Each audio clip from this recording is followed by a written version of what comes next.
Okay, game 3 between Universal Pirate Swan and the Altar Abuse Fleet. So series tied 1-1 here in the third matchup of round 1 of tournament 3. White die for Universal Pirate Swan, black for Altar Abuse. Fleets are in the description along with both games 1 and 2. So finally, Universal Pirate Swan will go first. So they went second in both of the first 2 games. This will be a nice change of pace. So you're going to place the first island. And we're going to plop one, I think right kind of in the middle area there. And then 3L away is what the Altar Fleet wants. So just seeing this series for the first time, game 2 was pretty crazy. It took me a while to figure out best option, kind of path to victory for that game, but figured that out and now getting set for the rubber match. So do 4L away for this island, 3, 4, about 4 there in that corner, southwest corner, all right, southeast I should say. So 4th island is going to be placed by the Altar Fleet. Going to go 3L once again. Probably going to go, they're going to go in the east as well actually. Going to go 3L up here. So and then that's going to be a little more, so it hangs it over. Try to have minimum distance between islands, so high peg can bounce between islands more effectively. And then they could place an island far away for the Universal Pirate Swan Fleet, because they know they can pick their home island. So they know they could place the last one way up here, way in the north. But with Hidden Cove and the UPS strategy, it might not matter much. So this could be a tough one for the Altar Abuse Fleet to win. I don't know if they're going to be able to win going second, but we'll find out here.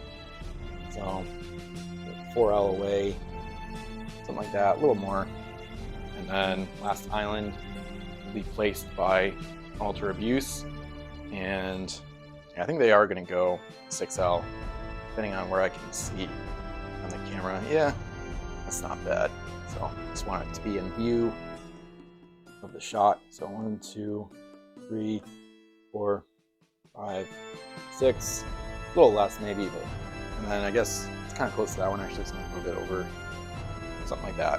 Try that. And that's where they're planning to put the Universal Pirate Swan Fleet. So then they might end up probably here or here via Hidden Cove when they teleport via Hidden Cove to the nearest unexplored island on the first turn. So terrain, we're going to see what they vote for. So Universal Pirate Swan, they've been benefiting from whirlpools, so they do want those out there. They're going to vote for, I think, 4 terrain per player. So they want to place at least 2 whirlpools and maybe a little bit of other stuff. And Altar Abuse doesn't really want as many whirlpools, because it kind of allows the other fleet to move really quick and get things done fast. And they also know that their home island is probably going to be in a closer cluster of islands, because their home island gets picked second. After that one will already be the Swan home island. They might get picked to go here though. So, but they do have Hidden Cove, so it shouldn't be too much of a problem either way. They're gonna kind of want to not let the Black Swan hit the high peng after whirlpooling, so they're actually going to vote for 1 terrain, and that way they would not contribute a whirlpool, and therefore even if the Swan Fleet does contribute a whirlpool, there wouldn't be anywhere to go with it, so it'd be irrelevant. So they'd probably just put 1 fog bank if they get their roll. So 4 against 1. So we'll see who gets their wish here with the terrain quantity. And once again, the Swan Fleet wins. This is a good reversal of fortune, because previously the Altar Abuse Fleet has been winning these setup rolls. So this will be a good change of pace. And so we'll do 4 terrain per player. So therefore, yeah, they're going to pop a whirlpool. Swan Fleet's going to pop a whirlpool right there. And then the Altar Fleet is going to pop a fog bank somewhere in that vicinity, I think there. And then the other fleet, they definitely want, I think they want 3 whirlpools. I'm going to plop one right there too, because they anticipate coving to some island somewhere, and then they're going to put whirlpools near, any island essentially. So, all right, and then the Cove fleet, or the Altar fleet, I should say. They're gonna probably, they might put a few reefs up, probably. Yeah, they definitely want reefs, especially in case they can control the enemy fleet via the Altar. So they're gonna pop a reef up, probably somewhere in here. Yeah, probably between these islands, make it hard to get between them. Yeah, that's good. All right, so second terrain. So third round of terrain placement. We can do our third and possibly final whirlpool placed by the Swan fleet. They could even pre-measure and see if Black Swan can get to islands in one action. Yeah, from that whirlpool, she could theoretically dock at any of those 3 islands coming out of that whirlpool. So we'll place it there, and then the Altar fleet, they might put, I think they actually want to put one more fog bank. Lay one of those down. Probably going to go in the east here, somewhere either between these 2 islands or those 2. They know they're putting the enemy here, and then so they'd cove, yeah. I guess they'd probably rather have it here. Just gonna go right in between. Pass away. All right, and then that's 3 per player. So 1 more each to get to 4 plays per player, and the I think the Swan fleet is going to put our Sargasso somewhere over here. Yeah, they're anticipating Bloody Jewel. Yeah, if they pick that as the enemy home island, Bloody Jewel might have a harder time whirlpooling. Yeah, that's fine. And then the final terrain placed in the game will be placed by the Altar fleet, and they're going to pop a reef. Probably going to do another reef somewhere in here. Yeah, they might make it harder to get to these islands and whirlpools. Yeah, that looks fine. So that's terrain, island and terrain setup complete. So now we move on to choosing home islands. Last player, which is the Altar fleet, chooses the home island of the first player. So they're gonna pick the Swan fleet to go up in the north. So no surprises there. That's what they were gunning for during the setup. And yeah, I think Swan is probably gonna put the other fleet here. Either way, I mean, they could cove there, but then it's farther from these 2 than those 2 are from that one. So they're going to cove here based on, I'm going to put Patagonia right there and cove there based on putting the enemy there, I believe. Let's see. They go first. They don't really care that much, actually, too. Only other option they like is maybe that one, but I think they're going to choose that one. So the Altar fleet start in the northwest, get their proxy Patagonia set up. It's a Rye proxying as the Patagonia, because both fleets use that ship. And so now they just have to figure out where they want to cove, because I think they do have a choice here. If I'm looking at this right, I'll figure out Bloody Jewel in a minute. They start docked here. Looks like, yeah, so it's like 3L and about 2S. And this is going to be farther. Oh, let me see about this.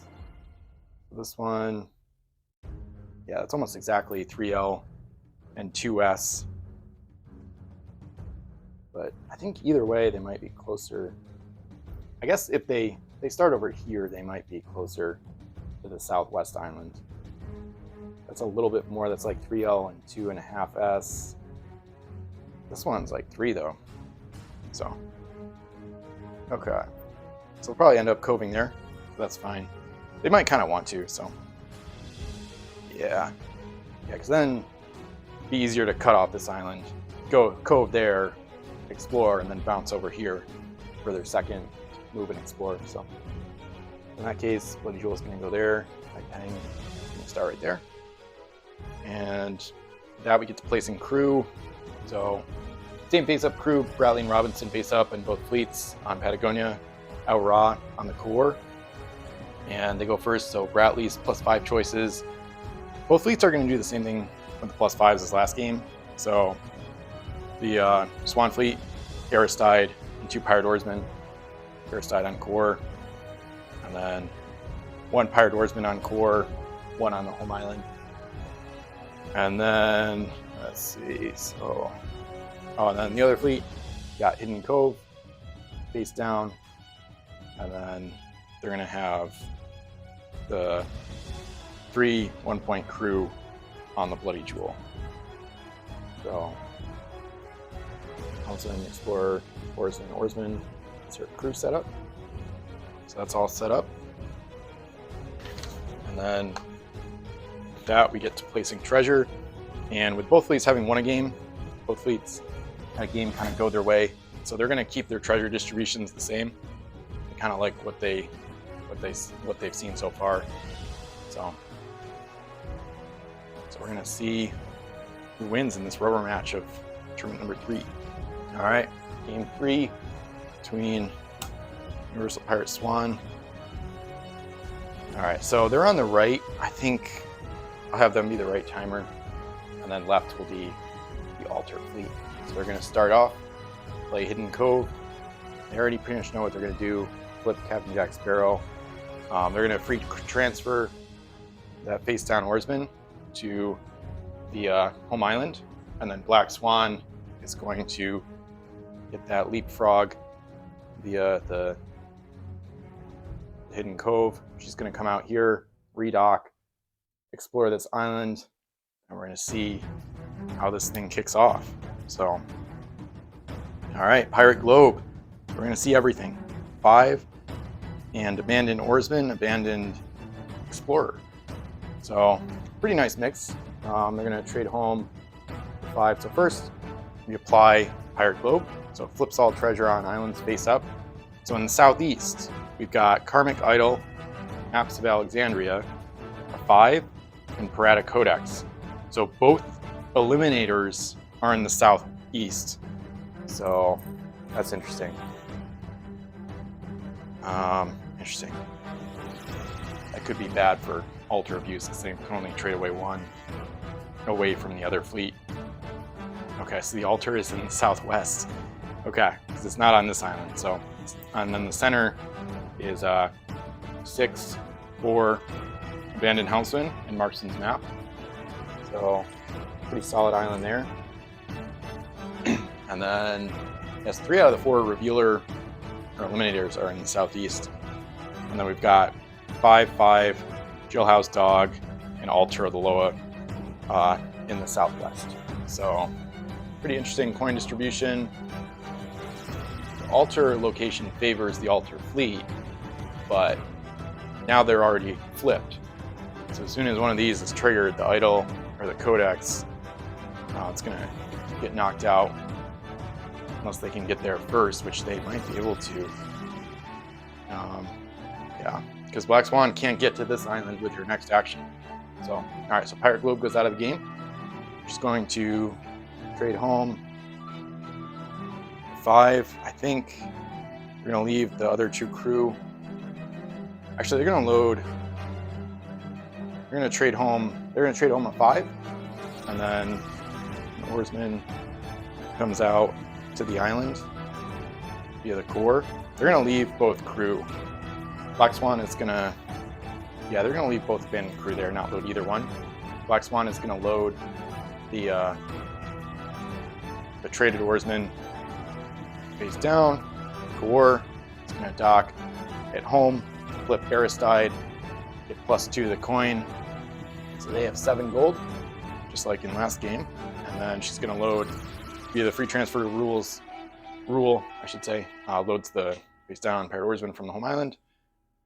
And now Black Swan gets another action. So she could flip an abandoned crew to have more crew later, but I think she'd rather get going. And try to knock out this altar. So yeah, once she docks and explores here, she can knock out the altar. The problem is the other fleet can trigger the altar right now. So that's ugly. They gotta try to stop that. So Problem is, I don't think they can. I don't think they can. Yeah, they kind of got a crappy island because the globe revealed where everything was, and then they don't have anything to. They don't have the dog or either eliminator, global eliminator to take out the altar. So 3S gets them to that whirlpool. But as soon as the enemy fleet, they might do that to force Hai Peng to sacrifice her good crew, and then we could have a showdown at that island. Or she comes over here. 1, 2, 3. She can't get to this island or that one for that matter. So I guess Hai Peng is likely to Hidden Cove here, and then eventually she's gonna end up using the altar, and she's probably gonna load the dog as well, realistically. So the good thing is both eliminators are here, which is good for the Swan fleet, because then they'll both, if they're both still there when it's explored, they'll both activate at the same time, so the jailhouse dog can only be interrupted to take out one of them. So I don't think they should build a fort there. So they'll probably get moving. If they go through this whirlpool, it would contest the altar island more, which I think would be a good thing. I think because they're going to have a hard time getting rid of both eliminators.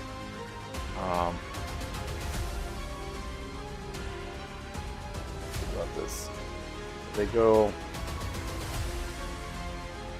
I just think once they trigger, assuming they trigger the altar, which they probably will, then it's like once they start losing control, it's going to be hard to recover, as we saw in game 2. So, I mean, either position is near danger. If they whirlpool here, they could get moved into the reef. I don't know if they're ever gonna, if they go here, I don't know if they're ever gonna get close to Hai Peng. They might send her back to the whirlpool. End up over here anyway. That's probably what would happen. So she could at least play for the eliminators and try to trigger those. Yeah. Okay. Yeah, I think they're just gonna get waylaid. They also might get shot at, because Bianco's haulers is only while docked. So if they go here, they might get frozen there by the altar and then have Hai Peng shoot at them or something. So I think that's a fair move by the Swan fleet. They have to reveal Micron, of course. I don't know. That's a tough one. See what they should do. Can't really. The problem is they can't trigger anything. They can't use the altar themselves or eliminate it or get anywhere. So only with the benefit of hindsight can they see that it would have been best to go straight here instead of exploring that island. But they wanted to be able to send 2 coins home if there were 2 worth value here. There just happened to only be 1 worth value. So, all right, we'll see what happens. So I'll flip Hidden Cove in the other fleet to warp Hai Peng out to this island here. She only has. Oh, maybe she'll actually. Before I do that, I think we're gonna do the free transfer to get Bloody Jewel going on stuff. They got to think about their path to victory. They have it, but it's only, they got to get 4 out of the last 5 coins in play worth value, which could be tough. So, because 6, 4, and either 5, that's only 15. They'd really like to have 6. Never mind. 6, 5, 5. They could get 3 out of those 4 and just leave the 4 there, and that would work. So they might try something like that.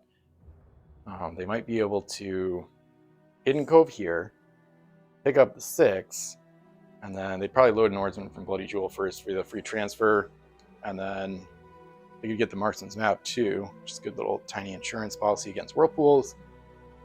Load the 6, come over here, trigger the altar, and then sack crew. They just have to make sure that they are able to trigger the altar again next turn. But I think they'll be able to, because Bloody Jewel is going to be booking it. She's going to be here, and then next turn she could get Micron to whirlpool, dock, and sack. And by then Hai Peng could maybe have all the coins needed to win a board, potentially. She'd have to drop her helmsman, but they might be able to pull it off. So yeah, I think this could work out pretty well for them. It should. We're going to try this. So she could trade. I don't think she wants to trade. If she trades, she'd have to load. Yeah. It would be random. They don't want to trade the dog here. They want to load the dog, but not yet, because they don't need to yet. Okay. So before I cove, sorry about that. So before I cove, they're going to use the free transfer rules, load the Bloody Jewel, transfers, and Oarsman to High Peng. He's going to reveal Bartholomew Roberts, Helmsman Explorer, no surprise. He's going to cove out here, redock, place a token. She explores, loads the Marksman's map. All treasure already revealed, so nothing to spy. Like I said, I think she probably should not trade, because it has to be random over here. I guess, I don't know if the altar would not be part of the selection, because it's face up. That's another, it's like an alternate rules question for Wolf that I started last game, and now, last game it was the only one I could trade for, but now they're all face up, but it's one of 4. So anyway, food for thought for another time in the rules thread. So they're going to load 6, and that fills up her cargo space. Actually, she has to flip the Oarsman to trigger its ability that does not take up cargo space. So she's going to do that. And now it gets crazy. Now they can come over and start sacking. So she'd love to have the helmsman too, but she doesn't have the space for it. There's no links, 3 spaces, 4, and they need that 6. They want 6/6 or 6/5/5 to win. So Micron via Patagonia, second action given to the High Peng. She's going to get in position to run home within a turn or 2. So now they're going to explore this island, and they basically don't have to load any of these. So this one just stays on the island. These 3, this one's loaded face down, the dogs, they don't have to load it. So I think they won't, I guess, but they are going to sack. So they're going to sacrifice their Explorer and Oarsman. So they're going to explore and just not take anything. And then per the altar, now that one is activated. So place it face up while docked. They're going to eliminate 2 crew. So they're going to eliminate Oarsman and Explorer. And now they have control over the enemy fleet's actions on their next turn.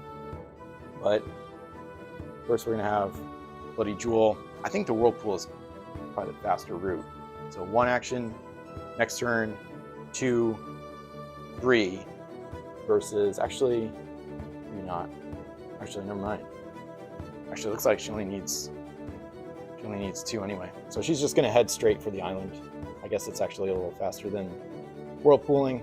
So she's going to go LSS, revealing her helmsman. And that's their turn. So now we go to the Swan fleet, whose actions are entirely controlled by the Altar of Use fleet. So they're not going to get there. They're not going to be exploring there. They're probably going to be killing themselves on the reef. So let's see how I want to do this. I just got to make sure they win, regardless of what happens this next turn or so. They might be able to just not give them actions and win anyway. I don't know if they need to even suicide them. Let me think about this real quick. So 1, 2, so she's not quite there. Bloody Jewel will need Micron to dock here this coming turn. So that would be 1, 2 actions. High Peng is probably gonna dump her helmsman and pick up the 5s.